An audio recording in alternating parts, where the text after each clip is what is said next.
할머니, 저를 왜 버렸나요? 30년 만에 다시 마주한 손녀의 차갑고 떨리는 목소리.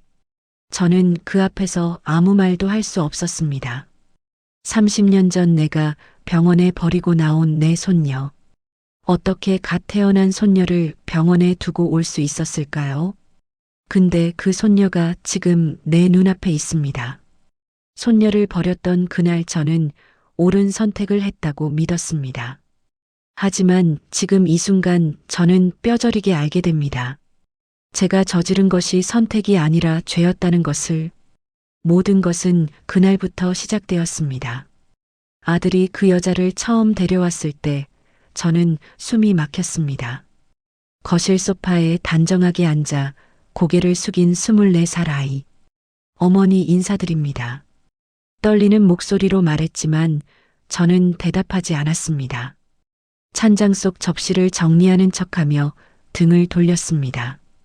손이 떨렸습니다. 아들이 제 팔을 잡았습니다. 어머니, 제발 한 번만 봐주세요. 좋은 사람이에요. 저는 아들의 손을 뿌리쳤습니다. 안 돼. 저 집안은 안 돼. 그 아이의 아버지가 바로 우리 집안을 무너뜨린 배신자였습니다.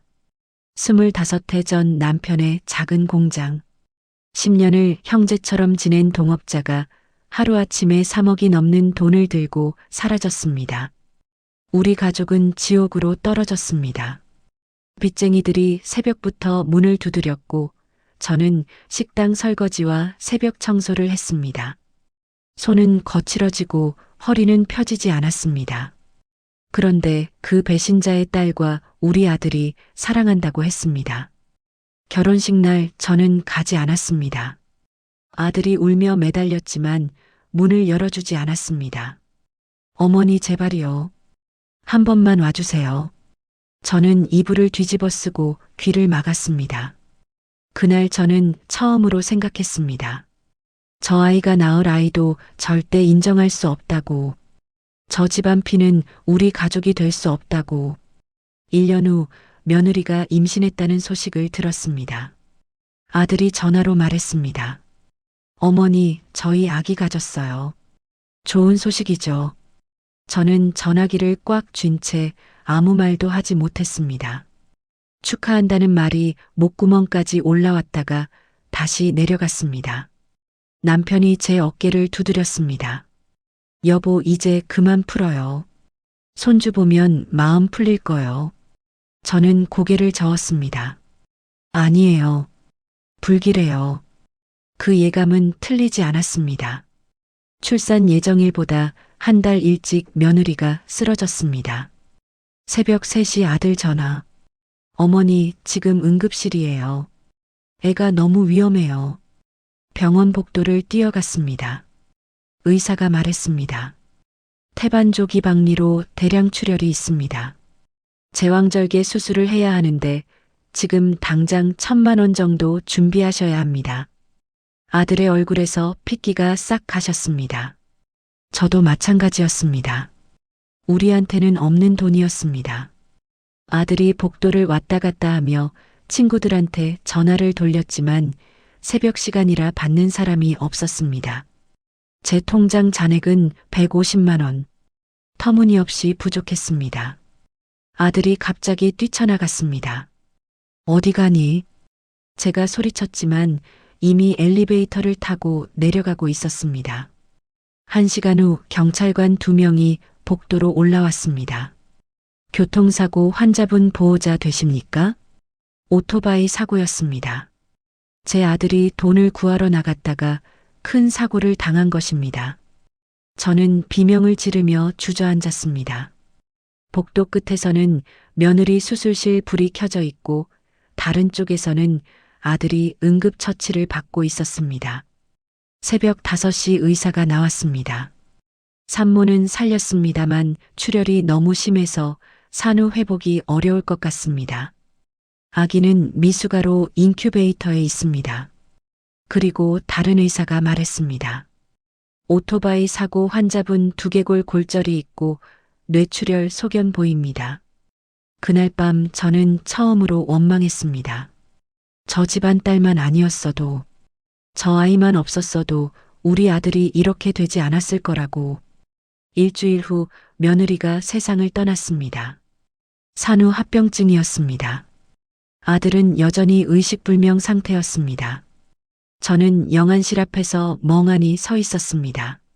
25살 젊은 여자가 차가운 시신이 되어 누워 있었습니다. 미안하다는 말도 축복의 말도 한 번도 며느리라고 불러주지 못한 것도 이제 와서 후회해봤자 소용없었습니다. 그리고 저는 확신했습니다. 이 모든 비극은 저 집안 피 때문이라고. 며느리 장례식 날 아무도 오지 않았습니다. 빈소는 텅 비어 있었고 영정 사진 앞에 국화꽃만 덩그러니 놓여 있었습니다. 다음 날 병원에서 연락이 왔습니다. 아기 보호자분 오셔야 합니다. 퇴원 수속하셔야 해요. 저는 전화를 끊었습니다. 가고 싶지 않았습니다.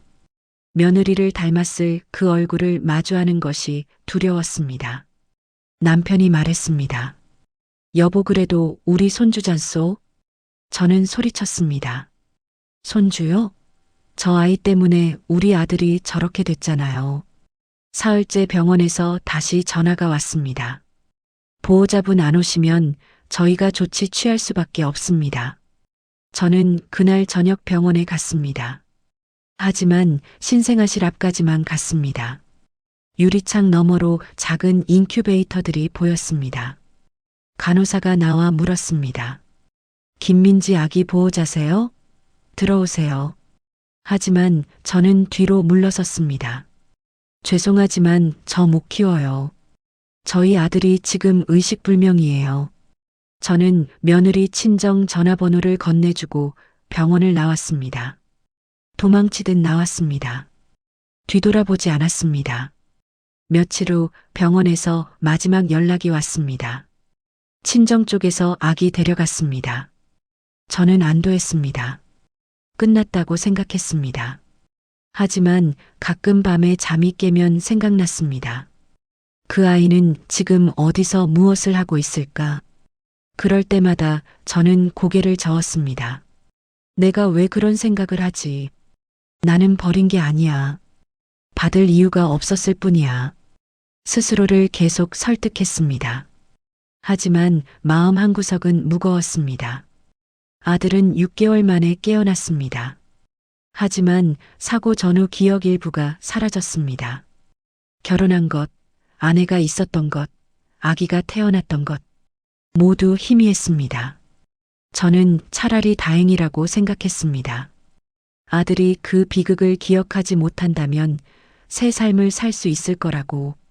그렇게 30년이 흘렀습니다. 아들은 55살이 되었고 재혼하지 않았습니다. 어느 날 저녁 뉴스를 보다가 심장이 멎는 줄 알았습니다. 한강그룹 신임 전략 기획실장에 박서연 상무가 임명됐습니다. 하버드 MBA 출신으로. 화면에 여성이 나왔습니다. 저는 리모컨을 떨어뜨렸습니다. 그 얼굴, 그 눈매, 인매, 콧날, 며느리였습니다. 죽은 며느리와 똑같았습니다. 저는 숨이 막혔습니다. 설마 그 아이. 다음 날 아들이 퇴근해서 말했습니다. 어머니 오늘 신임 상무가 왔는데 괜히 낯이 익어요. 젊은데 굉장히 똑똑하더라고요. 저는 떨리는 목소리로 물었습니다. 이름이 뭔데? 박서연이요. 그 순간 확신했습니다. 제가 버린 손녀가 30년 만에 우리 앞에 나타난 것입니다. 며칠 후 아들 회사 창립 기념일 행사가 있었습니다. 저는 직접 확인하고 싶었습니다. 호텔 연회장에서 박서연을 봤습니다. 가까이서 보니 더욱 확실했습니다. 며느리의 눈, 며느리의 인매가 그대로였습니다. 박서연이 조용히 말했습니다. 따로 말씀 나눌 수 있을까요? 구석 테이블에서 그 여자가 낡은 사진 한 장을 꺼냈습니다. 젊은 여자가 아기를 안고 웃는 사진. 며느리였습니다. 저는 누군지 아시겠어요?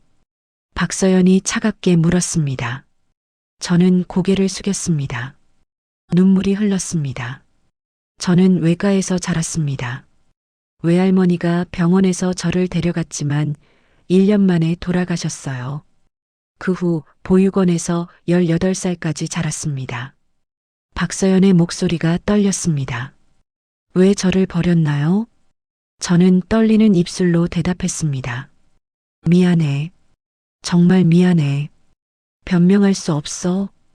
박서연이 말을 이었습니다. 보육원에서 자라면서 매일 밤 궁금했어요. 왜 저를 버렸는지, 제가 뭘 잘못했는지. 다른 아이들은 명절이면 가족이 찾아왔는데 저는 아무도 오지 않았어요. 그 여자의 목소리에 30년간 쌓인 외로움이 묻어났습니다. 12살 때 엄마 사진을 처음 봤어요. 보육원 원장 선생님이 주셨죠. 엄마는 저를 낳고 일주일 만에 돌아가셨다고 했어요. 그리고 아빠는 사고로 기억을 잃었고 할머니는 저를 원하지 않았다고. 저는 고개를 들 수가 없었습니다. 그날부터 결심했어요. 제가 성공해서 당당하게 가족 앞에 서겠다고. 그래서 미친 듯이 공부했어요. 장학금 받아서 대학 가고 해외 유학 가고. 박서연이 잠시 말을 멈췄습니다.